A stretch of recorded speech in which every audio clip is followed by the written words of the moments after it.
Bé, bon dia o bon migdia. Gràcies per ser aquí. En nom de la Coordinadora d'Associacions per la Llengua Local, gràcies a l'organització per haver-nos convidat i deixar-nos participar fent una mica de moderadors d'aquesta taula.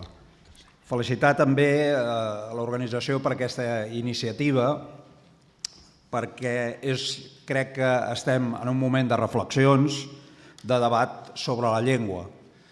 Volem un estat propi, volem un estat independent, volem construir un país nou, no només per la llengua, però també, i cal insistir-hi i cal remarcar-ho, també per la llengua.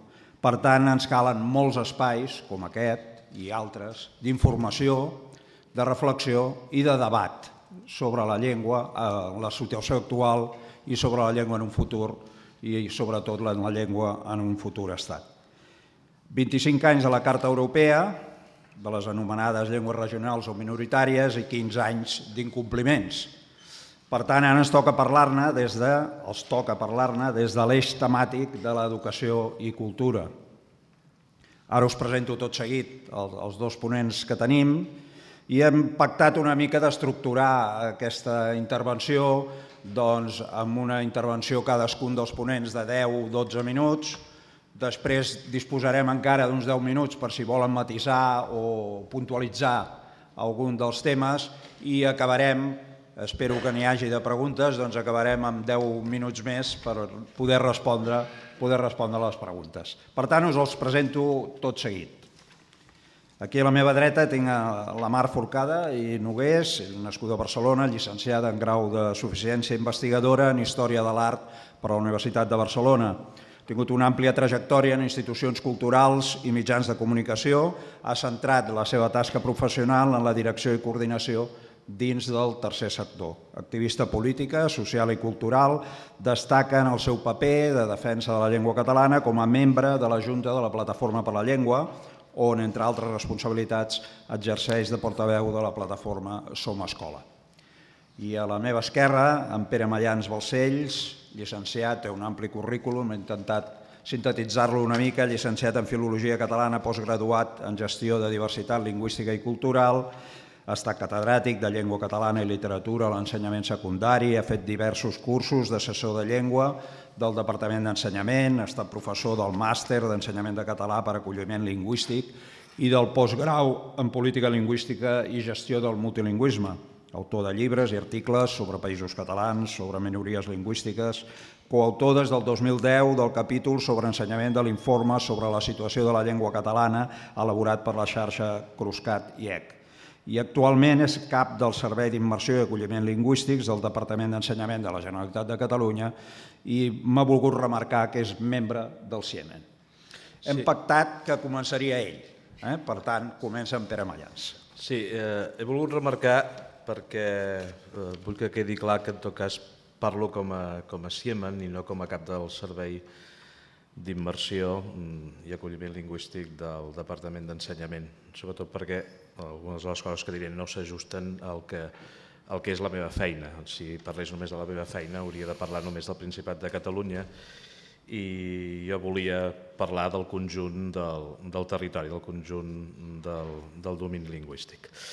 Bé, i del CIEMEN també volia fer-ne referència perquè crec que si sóc aquí és bàsicament perquè des de fa diversos anys faig aquest repàs cada any de la situació de la llengua als sistemes educatius que ens afecten els catalanoparlants, des de l'Alguer a la Franja, des de la Catalunya Nord fins i tot al Carxa, Lluís, que també en parlarem, perquè és una de les realitats del territori i ho fem des de fa diversos cursos i també perquè des del CIEMEN sabeu que ara enguany fa 20 anys que es va aprovar la Declaració Universal dels Drets Lingüístics que es va fer a la Universitat de Barcelona fa només 20 anys i sembla ahir i justament s'està preparant ara al País Basc, a Donòstia, una continuïtat d'aquesta declaració amb tot un protocol per gestionar la diversitat lingüística. Veieu que en el fons estem parlant del mateix, en graus evidentment d'oficialitat diferents, però també lluitant per aquesta per aquesta igualtat de les llengües, que en el fons és la igualtat de les persones. Bé, en matèria d'ensenyament, si centrem una mica el discurs, no repassaré el que diu la carta, però sí que destacaré alguns elements. S'ha dit aquí ja que en el cas de l'estat espanyol, bé, de fet, primera cosa, els catalans estem repartits, com sabeu, en 4 estats diferents, en 4 realitats polítiques diferents, i per tant la carta s'aplica o no s'aplica directament en graus diferents. L'estat espanyol, com s'ha dit abans, va aprovar, no entrem en detalls de quina manera i per què, però sí que es va afegir el grau de protecció, diguem-ne, d'aplicació màxima de la llei. Per tant, quan parlem d'educació i veieu aquí que hi ha diverses possibilitats, la 1, la 2, la 3, l'estat espanyol sempre es va decidir a la número 1, que és fer possible una educació preescolar, en aquest cas, o, per exemple, un ensenyament primari, un ensenyament secundari, un ensenyament tècnic i professional garantit en les llengües regionals o minoritàries. Per tant, va agafar el màxim grau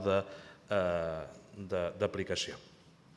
En el cas de l'ensenyament universitari és una mica més complex pel paper que fa l'Estat en el que és la regulació de l'ensenyament universitari a Catalunya, i no se li escapa a ningú que justament és un dels àmbits pel que fa a l'ensenyament arreu dels països catalans, també en el cas dels països catalans, diguem-ne, que estan dins de l'estat espanyol, on hi ha més mancances.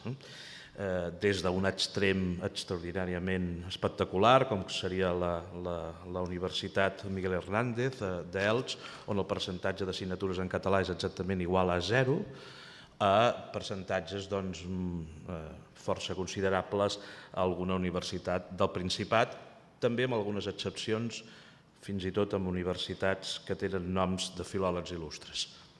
Vull dir que és d'aquelles incongruències dels nostres sistemes. El món universitari és una... Fixeu-vos que quan s'ha regulat, sempre s'ha regulat per l'ensenyament no universitari.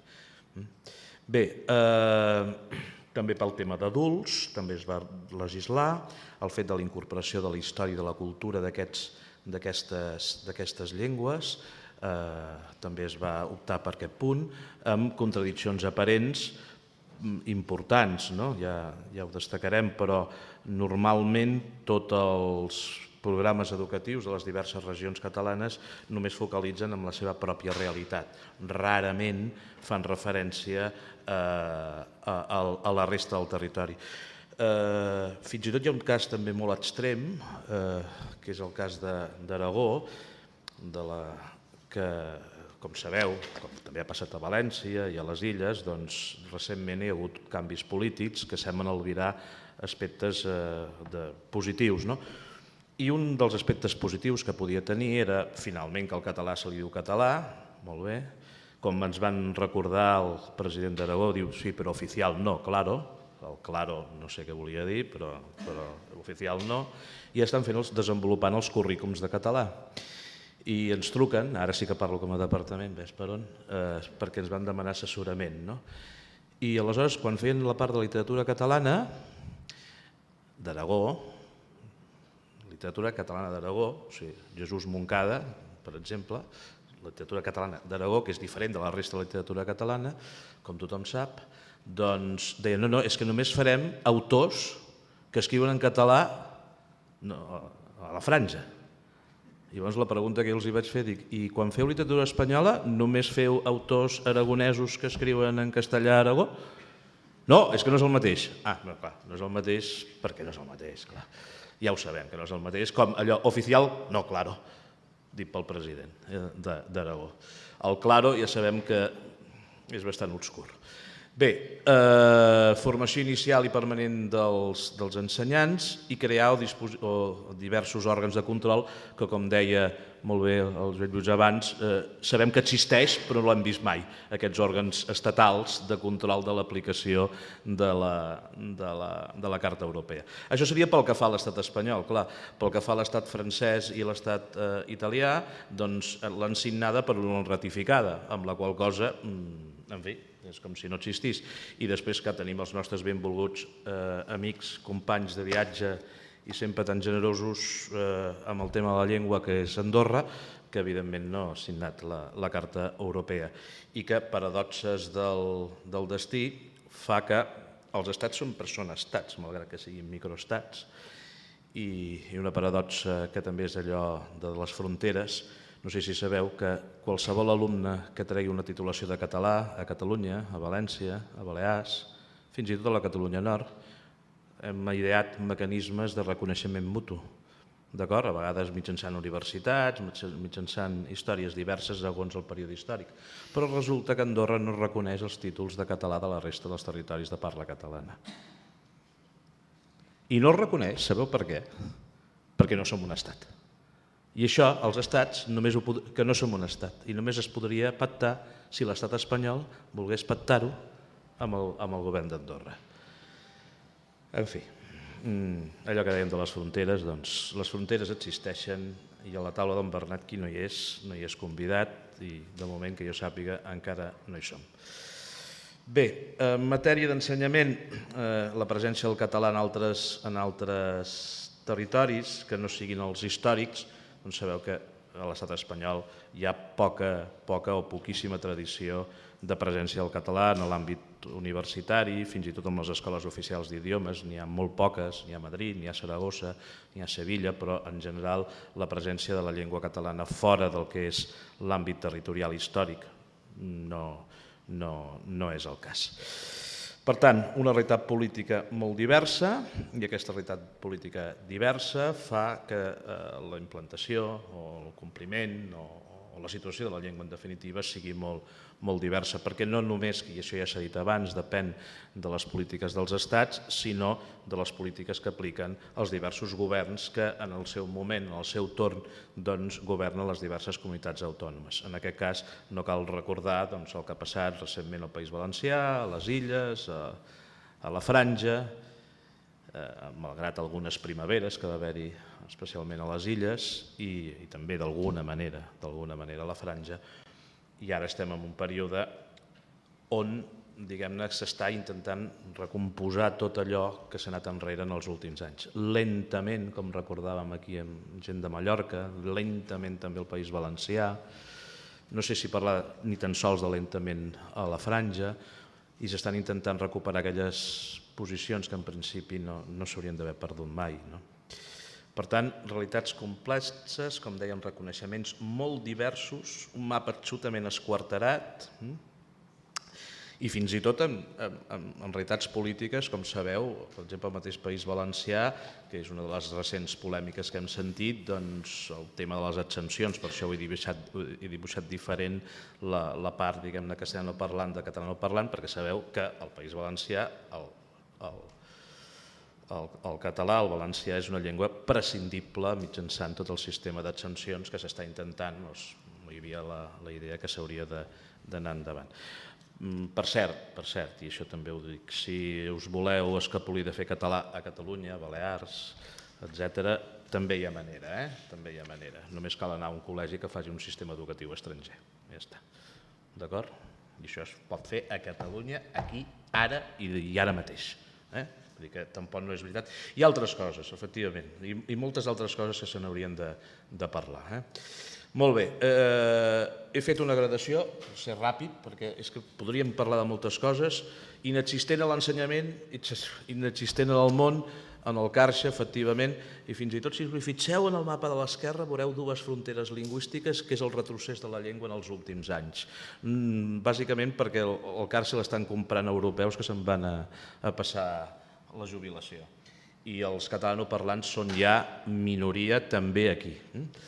Aquest és un gràfic que va publicar l'Institut d'Estudis Catalans, ja té els seus anys, però fixeu-vos que el percentatge de catalanoparlants, la tendència és a la disminució i en 10 anys segurament estarem bastant, sobretot per l'arribada de moltes famílies. Llengua ocasional a l'ensenyament, doncs en el cas de l'ALE, hem anat com els crancs, és a dir, hem passat de projectes que arribaven a uns 1.200 alumnes aproximadament, hem arribat a obrir una escola. Aquesta foto és una foto real de la Costura, allò de la Mare de Déu que anava a Costura, recordeu? Doncs l'escola a l'Alguer es diu la Costura, que era una escola de primera educació que es feia íntegrament en català, que la teníem a petar, i mai millor dit, la classe no hi cabia ningú més, però malauradament la crisi d'aquí, les crisis eternes, el desinterès d'uns i dels altres i del més enllà fa que actualment aquesta escola ja no existeixi. I només hi ha una presència ocasional de la llengua en projectes que paga la regió sarda de la bestial xifra de 24 hores a la setmana, 24 hores al curs en 5 escoles de l'Alguer. 24 hores al curs a 5 escoles de l'Alguer de la vintena que hi ha. En fi, llengua optativa a l'ensenyament? Doncs efectivament, a Catalunya Nord i a la Franja són llengües optatives en el sentit que no és una assignatura obligatòria, que el fan les famílies. Hi ha indicadors molt interessants que els estudis que s'han fet tant a l'estat francès com el que reflecteix els resultats acadèmics a la Franja demostren que tots els alumnes que fan fileres bilingües, o els alumnes que fan fileres bilingües, tenen una mitjana de resultats més grans que els que fan ensenyament únicament en espanyol o en francès. Després ja hi ha directors a Fraga que ho intenten dissimular perquè, clar, no fos cas que les famílies s'adonessin que fer català, que té altres lectures, que és allò del capital social i tota aquesta història. Però bé, ara entrarem en detalls, però realment hi ha, si es volgués, hi ha indicadors positius. Els percentatges són baixos, molt baixos, especialment a la Catalunya Nord, on recordo que eren el 17% dels alumnes fan alguna activitat en català. Fan des dels que fan ensenyament immersiu, en les escoles immersives, des dels que fan fileres bilingües, que en algun cas excepcional arriba al 50%, i en els casos més usuals a l'assignatura de català més una assignatura, i els que fan sensibilització de la llengua. Tot aquest conjunt és el 17% dels alumnes, vull dir que hi ha molt camí per recórrer. Bé, llengua d'ensenyament opcional, ho he posat així perquè no sabia com posar-ho. És evident, tu pots, que no és veritat, en el País Valencià elegir, o no és veritat, o espero que a partir d'ara no ho sigui, qui volia estudiar en valencià segurament no hi havia prou oferta i en canvi qui volia estudiar en castellà sí, i aquí teniu una mica els percentatges de l'oferta o d'aquí els alumnes, més que l'oferta de què estudien en una llengua o una altra. Fixeu-vos que són dades d'aquest any, del 15-16, primària el 40% ho fan en valencià, secundari un 34% i un batxillerat un 29%. També la gradació també és significativa i evidentment el missatge és preocupant. Això també podríem dir-ho d'aquí, del Principat. D'acord? I en el cas d'Andorra l'he volgut posar, ja perquè volíem posar de tots els territoris, fixeu-vos que en aquest moment el sistema educatiu andorrà, que té com a llengua de referència que no única el català, perquè és ensenyament trilingüe, el francès, que bàsicament és en francès, i la classe de llengua i cultura catalana andorranes, es diu l'assignatura, la paga el govern d'Andorra, i en el cas del sistema educatiu espanyol, que va a la baixa, poc però va a la baixa, és tot en espanyol. Bé, és que de fet hi ha dos sistemes educatius, hi ha l'espanyol, diguem-ne, del Ministeri i el privat. El privat és com el del Principat, per tant, bàsicament en català, l'eclesiàstic, i el del govern espanyol és tot en espanyol, tret de l'assignatura de llengua i cultura andorranes. Per cert, ho dic per si us voleu moure, és l'únic país del món on el govern espanyol no exigeix d'entrada el coneixement de la llengua pròpia del territori. És a dir, si en voleu anar a treballar a Portugal i no sabeu portuguès, us quedareu aquí. Però si no sabeu català i voleu anar a Andorra, no hi ha cap problema. Sobretot perquè el problema era que només agafaven les places catalans, valencians i mallorquins, cosa la qual volia dir que la llengua a les aules era el català. I des de fa uns anys ho van canviar-ho perquè l'Estat és l'Estat. Que caram.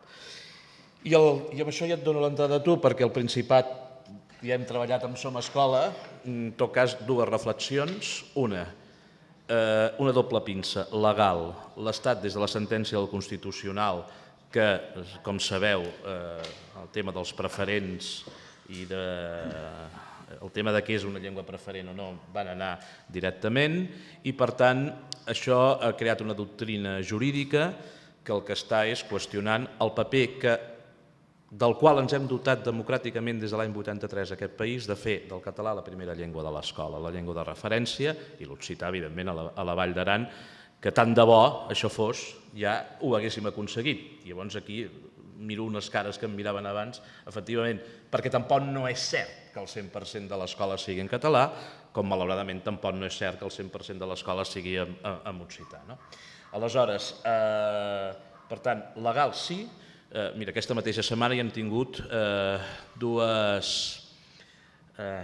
com es diuen? Dues... no són sentències, són dos casos que s'han d'aplicar, diguem-ne, provisionalment, interlocutòries, perquè són dos casos, encara que no hi ha la sentència en ferm, però que s'hauria d'aplicar el famós 25%, dos aquesta setmana. És evident que el percentatge és poc, però les escoles que els toca, pobres, diguem-ne.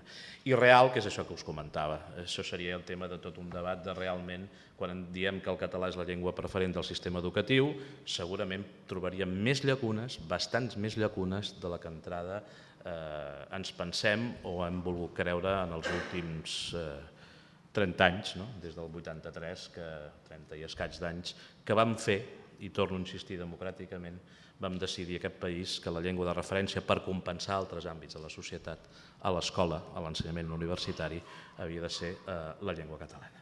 I et dono...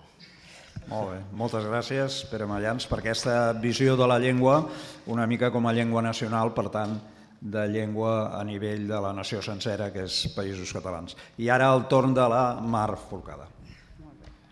Moltes gràcies. Bé, com ha dit en Pere, jo us parlaré més des del punt de vista de l'activisme, de Som Escola. També, primer de tot, vull agrair a Fundació Catalunya que ens hagi convidat a Plataforma per la Llengua, entitat a la qual represento també, i que a més és una entitat on bàsicament el que fem és activisme com a Som Escola.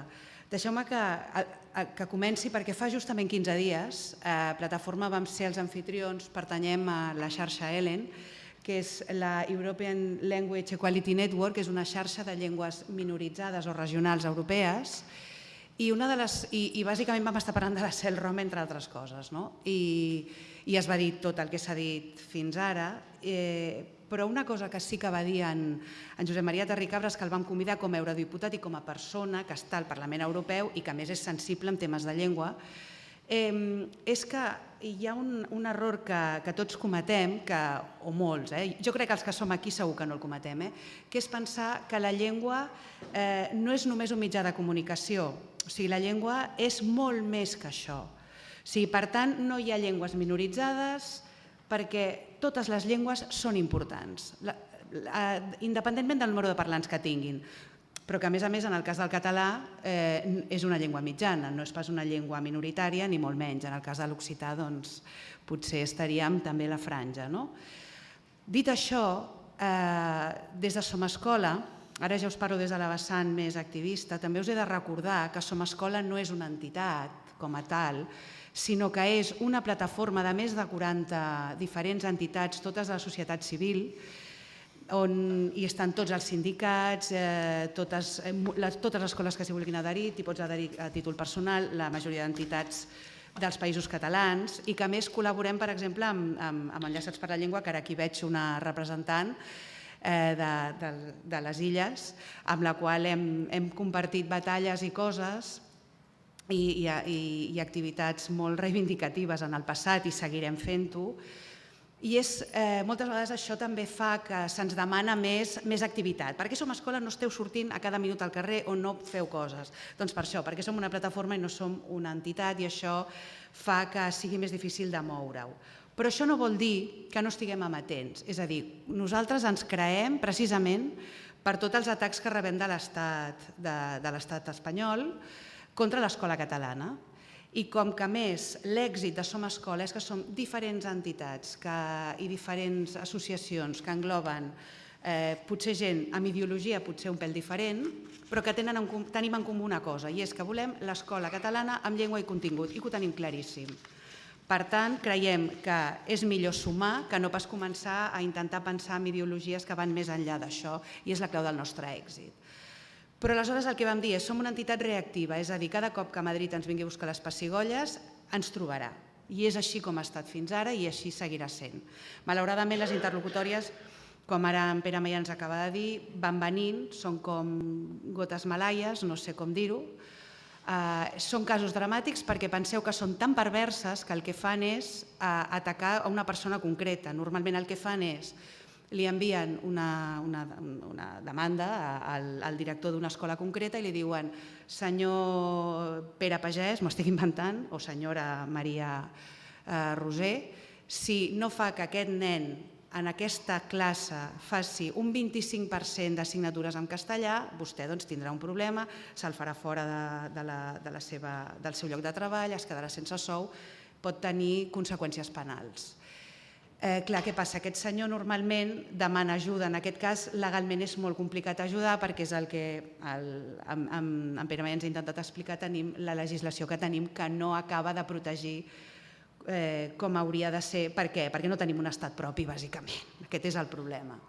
Que som una nació sense estat, que és el que hem de tenir. Som una rara avis dins d'Europa, també us he de dir, perquè som la llengua que té més parlants sense estat. O sigui, és una cosa que no s'entén. Bé, doncs el cas és que també moltes vegades nosaltres des de Som Escola hem intentat, ara em remetré a la Cel-Rom, perdoneu que hagi fet aquest petit incís, des de Som Escola hem intentat posar-nos des del punt de vista de la resta de companys d'aquest nen o nena que demana un 25% d'immersió en castellà. Dic, i la resta? Per exemple, si ens passés a un dels nostres fills, nets, nebots, amics, és igual, coneguts, què passaria? A nosaltres ens agradaria? Doncs segurament no, evidentment.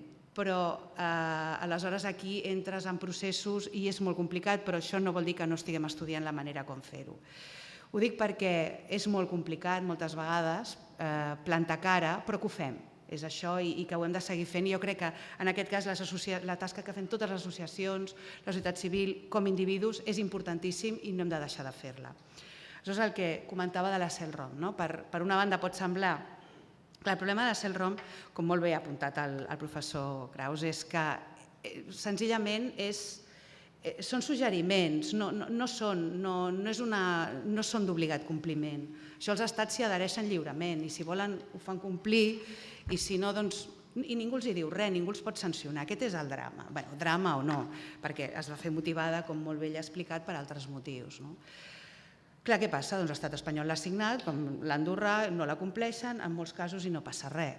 Sí que el darrer informe, que és de 21 de gener d'aquest 2016, el qual informa concretament, crec, d'aquest referent als països catalans i referent a ensenyament, sí que apunta que estiguin molt amatents amb tot el que està passant al País Valencià i a les Illes Balears, sobretot amb tot el problema que va haver-hi quan el PP va intentar implantar aquella llei horrorosa que no va poder implantar perquè van tenir una mobilització molt forta per part del professorat, de l'Assemblea de Professors de les Balears, i també, no ens enganyem, perquè van tenir un problema formal i és que no tenien professors formats com per poder fer la implantació de forma real.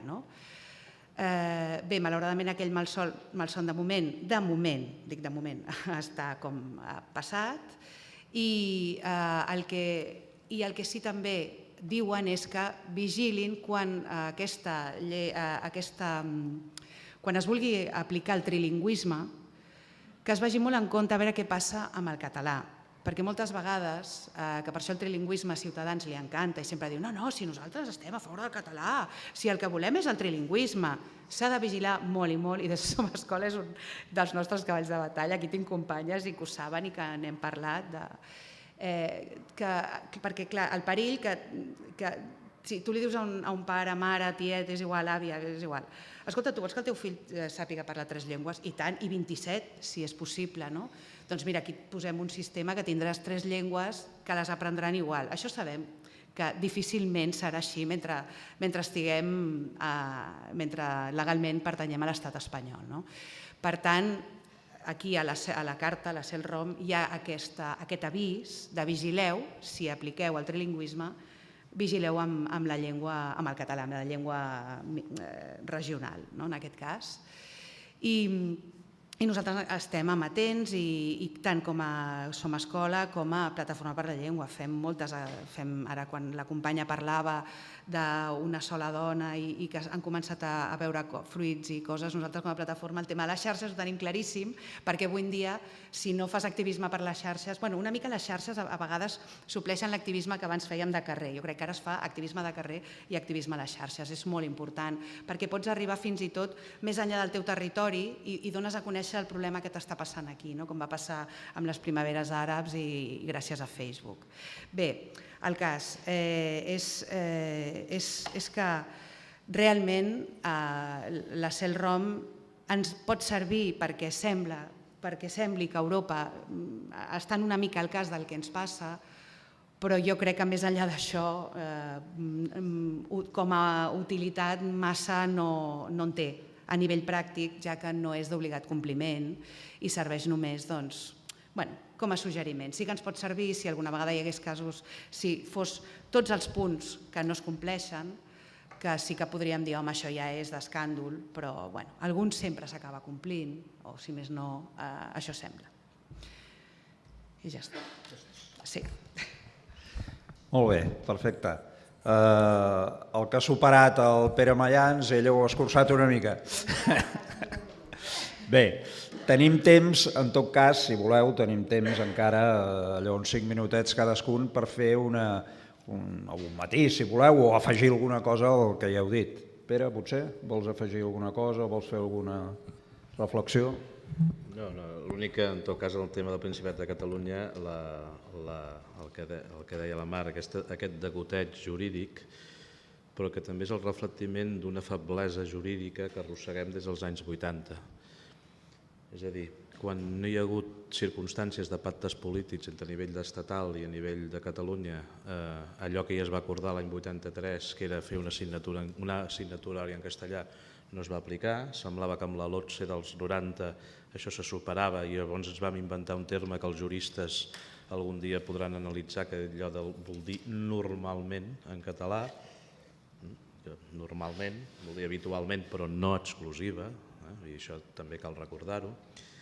I aquí semblava que havíem superat aquella fase, no? A vegades no sabem llegir que la llei quan es vol s'aplica. Tampoc no vam saber llegir una sentència del Constitucional de l'any 94 que també et recordava exactament el mateix, que estem obligats de fer una àrea o matèria en castellà. Això és una sentència del 95. I el que fan, a posteriori, la sentència del Constitucional, ells sí que tenen doctrina, i la doctrina es repeteix, el que fan és repetir-te el mateix que t'havien repetit. La diferència és que les circumstàncies polítiques eren diferents i que ara estem en una època d'enfrontament, de xoc de trens a molts nivells i per tant l'Estat, carac, i han activat tots els mètodes que té l'Estat, que és evidentment els jutges. I aquí és un dels problemes, però no perquè sigui ara una normativa diferent de la que hi havia, sinó perquè això tal qual es diu en el decret de desenvolupament en l'àmbit de l'educació de la llei de normalització lingüística del 83, que es farà una àrea en castellà. Per tant, això ho hem anat arrossegant. I quan no hi ha hagut tensió, doncs no s'ha aplicat, i quan hi ha tensió s'ha aplicat. I vull dir-ho perquè a vegades a mi em fa l'efecte que tenim tendència...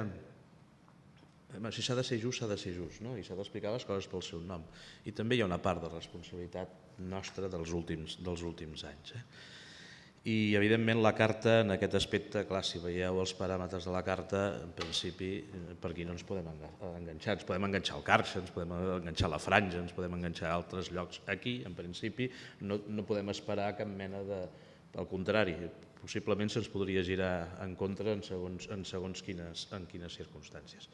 Era un matís. I després la realitat.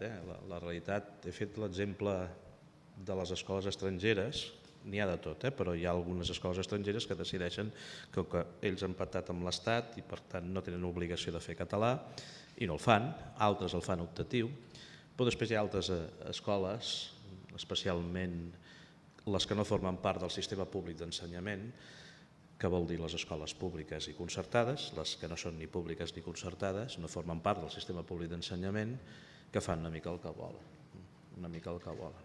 Per tant, a vegades ens esgarrifem per coses, però n'hi ha d'altres que possiblement encara són més doloroses. L'altra cosa és, com tu deies, Marc, el procediment que fan servir, que van a vegades ni el titular de l'escola, en el cas de les concertades, ni el titular de les escoles públiques, que som el Departament d'Ensenyament, sinó que van directament a les persones, i aquest és el gran drama.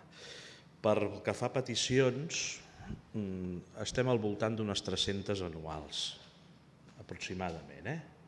Havíem arribat a cap, però en els últims anys, amb tot el tema aquest, unes 300 anualment, de les quals la majoria són no procedents perquè no demanen altres coses. Les desestimem per sistema i algunes van fent aquest camí jurídic que van arribant en comptagotes.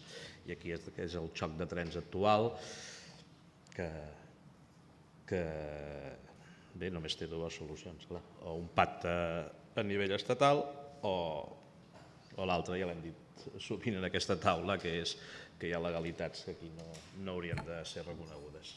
Són les úniques, almenys en aquest moment, les úniques solucions. Marc, alguna cosa més? Sí, en aquest sentit també una mica per acabar d'arrodonir el que deia en Pere Maians de la judicialització terrible que pateix l'escola i que més que siguin jutges, com estem veient ja en tots els àmbits de la vida social, per altra banda, però que diguin que són pedagogs, és que sembla que diguin això, i nosaltres et direm com heu de portar les escoles i quin ha de ser el contingut i com heu de, fins i tot, els claustres com han de ser, ja arriba un moment que és ridícul. A banda d'això, hi ha més les peticions, que això no passa si es demana en català, però si tu demanes en castellà, que et poden subvencionar, no sé si eren 6 o 7.000 euros, que et paguin una escola que et cobreixi que el teu fill pugui fer l'escola en castellà. Bé, en fi, totes aquestes lleis que semblen una mica d'acudit i és tan ridícul. En fi, a l'inrevés no passa. El que volia, dues coses. Una, que és que, a més, parlant d'Europa, no oblidem que el model de la immersió ha estat valorat molt positivament per un Consell d'Ensenyament Europeu i que s'ha premiat i s'ha valorat la tasca no només pedagògica i a nivell lingüístic el que suposa de sumar pels alumnes que no només sàpiguen una llengua sinó dues de forma paral·lela, perquè és o una més i després acaben sabent l'altra, ja ho sabem que això és així, no? Sinó també per la tasca d'integració i de cohesió social que fa aquest sistema, que no oblidem que som terra d'acollida, que aquí es parlen més de 230 llengües diferents i que el sistema de la immersió garanteix aquesta cohesió social tan important que en un país com el nostre, com Catalunya, és bàsica.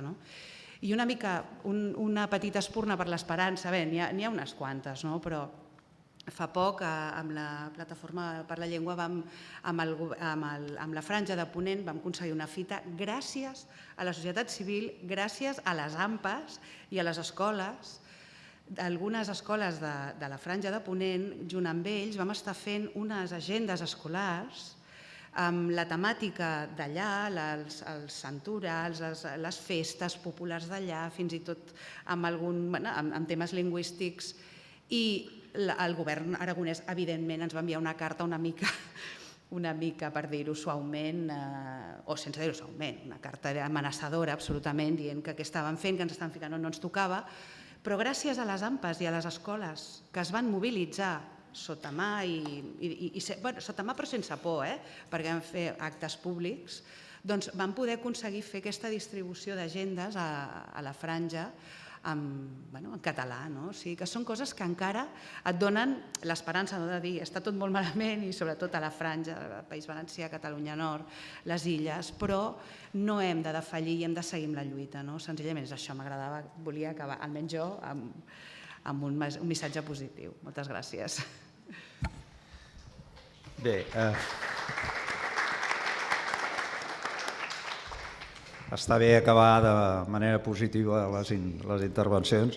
De fet, de la Mar hi ha dues coses que m'han agradat, que és la importància de la societat civil, en tantes coses, però amb la llengua sobretot, i també l'activisme de xarxes. És a dir, de vegades és una nova mena d'activisme que ha sorgit, de fet no fa gaire, però que és, si més no, tan important de vegades com altre tipus d'activismes. Bé, tinc una pregunta només. Pensava que preguntaríeu més. Es veu que ja sabeu tot o tot està molt clar. Bé, una pregunteta que de fet són dues. De fet són dues, per tant, pel qui la vulgui respondre, si voleu respondre els dos.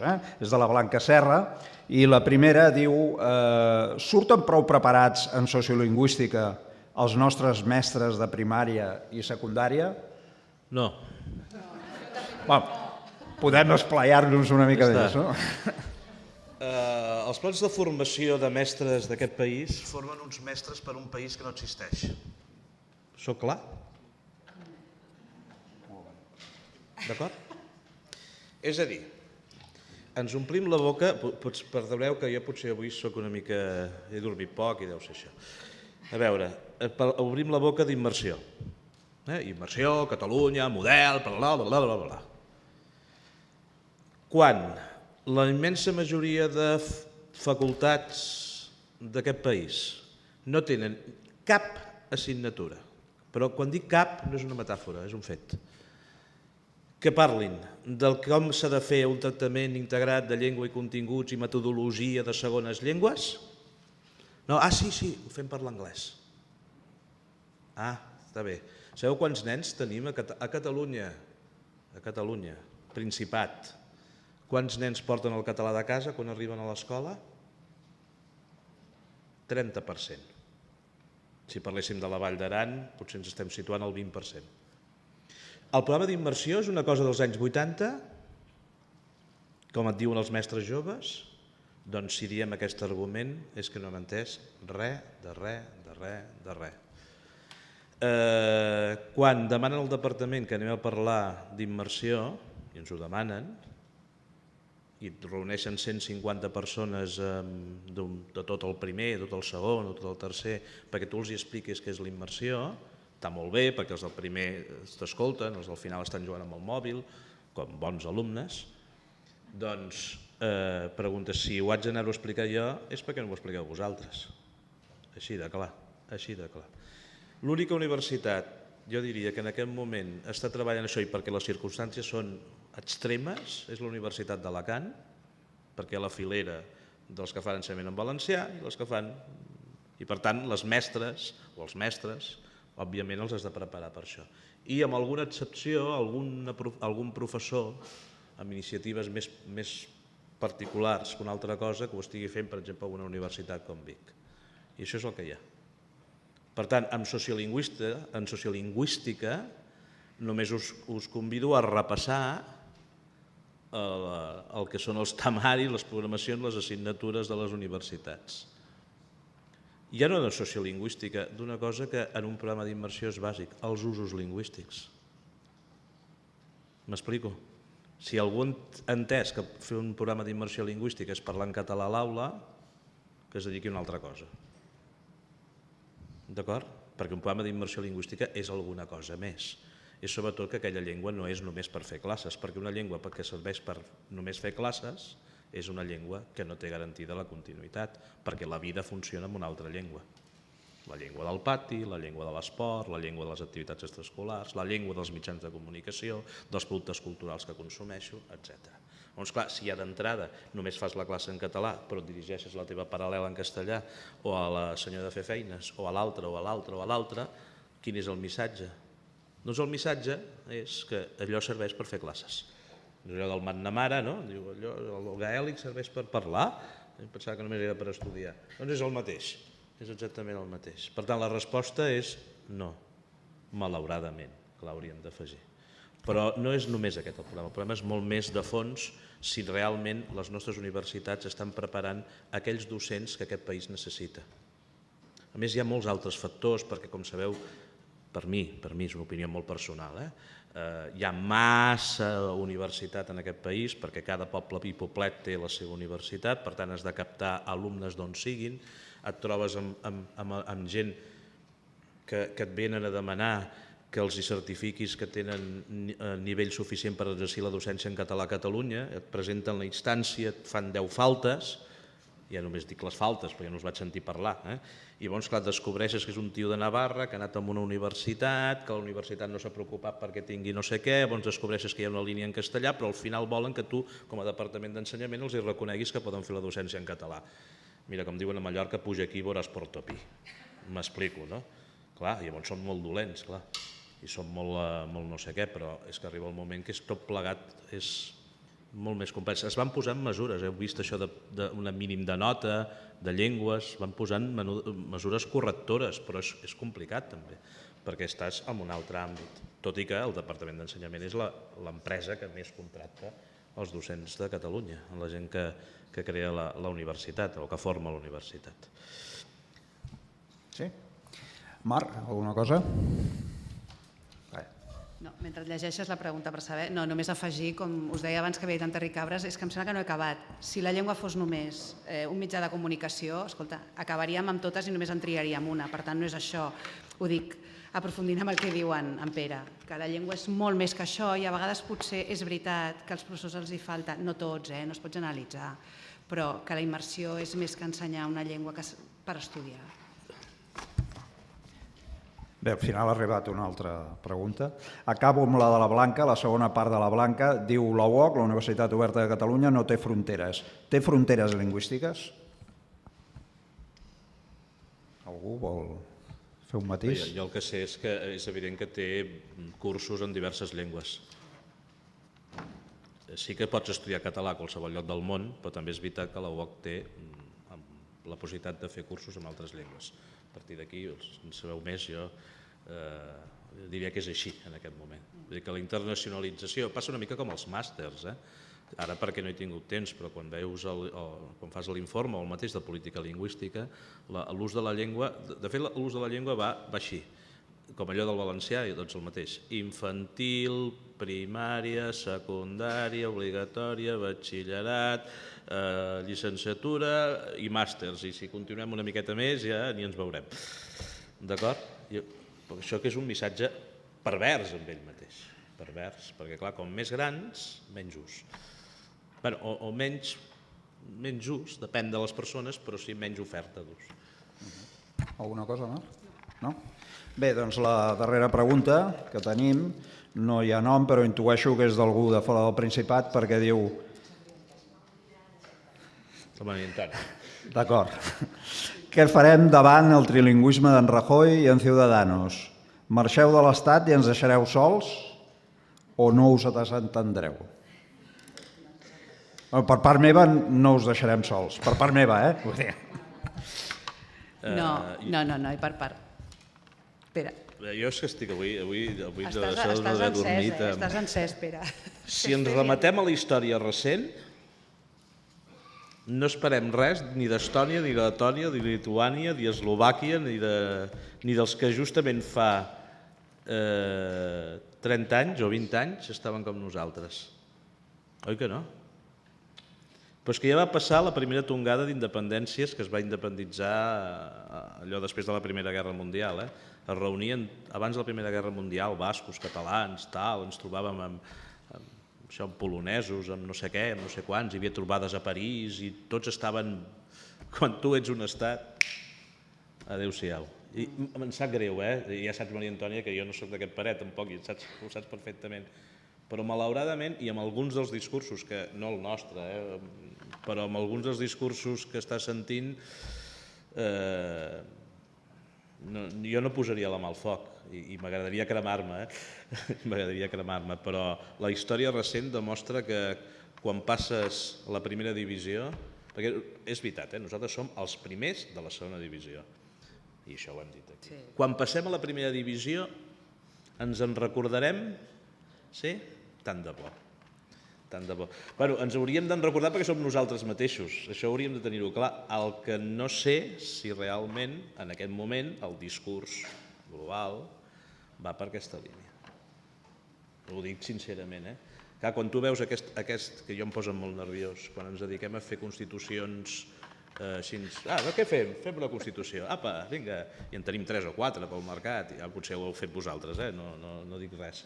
Però la nació catalana, Catalunya és la nació catalana, no sé. Dius, no, escolti, tan fàcil és posar que Catalunya és part de la nació catalana? I ja no dius res. Ja no estàs dient que els tios aquests de França ens dius com us ha passat al Parlament de Catalunya? És que, esclar, és que hi ha forces al voltant. i algú em deia, tant a Catalunya Nord com a la mateixa Franja, el procés s'està vivint molt malament. A la Franja, brutal, la pressió és brutal. I a Catalunya Nord, quan hem dit el dret a l'autodeterminació del país català, queixa formal del govern francès al govern espanyol. Vull dir que no és fàcil, vull dir que tampoc no... Ara, això que us deia la Constitució, diem una cosa tan senzilla com aquesta. Catalunya és part de la nació catalana, ja està. No estàs dient... No sé de què estic parlant, però alguna cosa estic dient. Si Catalunya és la nació catalana, ja està. S'ha acabat la pel·lícula. I mireu el que ronda pel món i veureu. Tant de bo, Maria Antònia, ja ho saps, m'equivoqui, entre altres coses perquè tinc família a Mallorca i sabria molt de greu haver de fer servir passaports, però en fi, no ho sé. De tota manera està bé que ho aneu dient i repetint, perquè si no, i preguntant. Sí. Digues, no. No, que evidentment no us oblidarem. Jo crec que parles en el marc de Catalunya respecte a països catalans, no? Evidentment que no. És que ni País Valencià, ni Illes, ni Franja, ni Catalunya Nord. Això ho tenim molt clar. Nosaltres ho tenim clar. El que hem de fer és que els polítics també ho tinguin clar i que aquells que puguin arribar a fer de lobby de pressió o dins de la futura Constitució temes lingüístics també ho tinguin clar. Nosaltres hi serem com a lobby, encara que sigui des de fora, però sí que és veritat que no podem oblidar la riquesa dels països catalans. Nosaltres pensem en aquesta clau. En quant al trilingüisme, quan ens caigui el xafa que ens hi posarem, però és evident que alguna cosa haurem de fer. No et puc dir el què.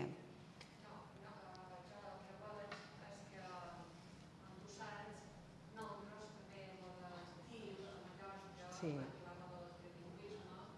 Va ser molt important la preparació que se va fer abans, 2 anys abans de la manifestació, 2 anys abans de la vaga indefinida. I el que era molt important era la xarxa de cohesió.